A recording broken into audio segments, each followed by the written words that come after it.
राम राम जी समस्त भारतवासियों को, आप सबको हमारी तरफ से दिल से राम राम। आपके लिए लेकर आए हैं गुरुदेव ज्ञान का सार। हमारे गुरुदेव ने बताया ये संसार समस्त उस परम पिता परमात्मा की एक परिवार और ये सब संतानें हैं। और इस समाज में अगर लोग अधिकतर उस परमात्मा को दोषी ठहराते हैं, लेकिन यहाँ के इंसान को दोषी कोई नहीं ठहराता है, क्योंकि जबकि इस संसार में कर्म प्रधान है और आप जो कर्म करोगे वो आपको काटना पड़ेगा। और इस परिवार में कुछ विकलांग पैदा होते हैं, वो अपने कर्मों के जरिए पैदा होते हैं। कुछ लोग दूसरों के साथ भाग जाते हैं माँ बाप को छोड़कर, वो अपने कर्मों के जरिए से तैयार करते हैं। उन्हें कितना भी समझाया जाए लेकिन वो अपने नीचपन की हरकत से नहीं बाज आते। और कुछ इस समाज में अच्छाई का प्रदर्शन करते हैं, जो अच्छी तरीके से अपने जीवन को यापन करने में सक्षम होते हैं, और कुछ उन्हीं में से नीचता की ओर बढ़ते हैं। और ये जाति पाति बिरादरियाँ जितनी भी बांट रखी हैं इस संसार में, इंसान ने, ये सब इंसान का रचाया खेल है। ये उस परमात्मा को इस खेल में बीच में न लपेटो। आप तो मंदबुद्धि हो ही, और आप इस संसार को मंदबुद्धि समझकर आप जो सियासती का रंग इस संसार पर झाड़ रहे हो, ये गलत है। आपके अंदर का अहंकार इसे दिखा रहा। अगर इसे शांति से, संयम से अगर देखा जाए तो इस संसार में जो भी इंसान है और जीव जंतु है, सब अपने अपने कर्मों के हिसाब से उस मालिक ने बांध रखे हैं। आप जैसे कर्म करोगे वैसे ही आपके जीवन में उतार चढ़ाव होंगे। आपको किस धरातल पर जन्म लेना, किस परिवार में लेना, कितनी रईसी में जाना, कितनी गरीबी में जाना, आपने क्या कर्म किया है, आपको विकलांग देना है या अंधा बनाना है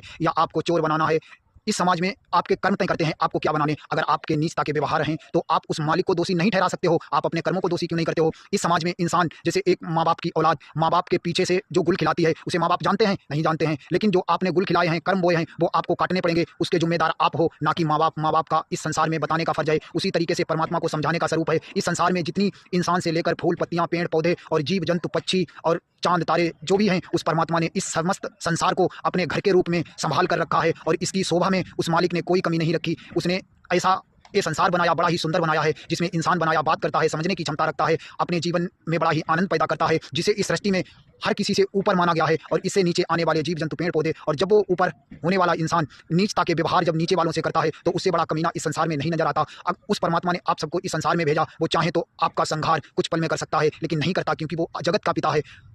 इसीलिए आप सबसे कहता हूँ, उस मालिक को समझने की कोशिश कीजिए और उसके धर्म और उसकी पराकाष्ठा को पहचानने की कोशिश कीजिए। आप उस पर निरंतर उंगली नहीं उठा सकते हो, क्योंकि आप पर मैं उंगली उठा रहा हूँ। आप अपने कर्मों का ही पा सकते हो, कर्मों से ऊपर आपको कुछ ना मिलेगा। और जिनसे मुंह लगी उस मालिक ने लिख दी, उन्हीं से मुंह लगा पाओगे, वरना इस संसार में तुम्हारी औकात नहीं। किसी से मुंह लगा लो और लगा भी लिया तो आपको उसका दंड चुकाना पड़ेगा। राम राम जी, जय जय राम, सीताराम सीताराम।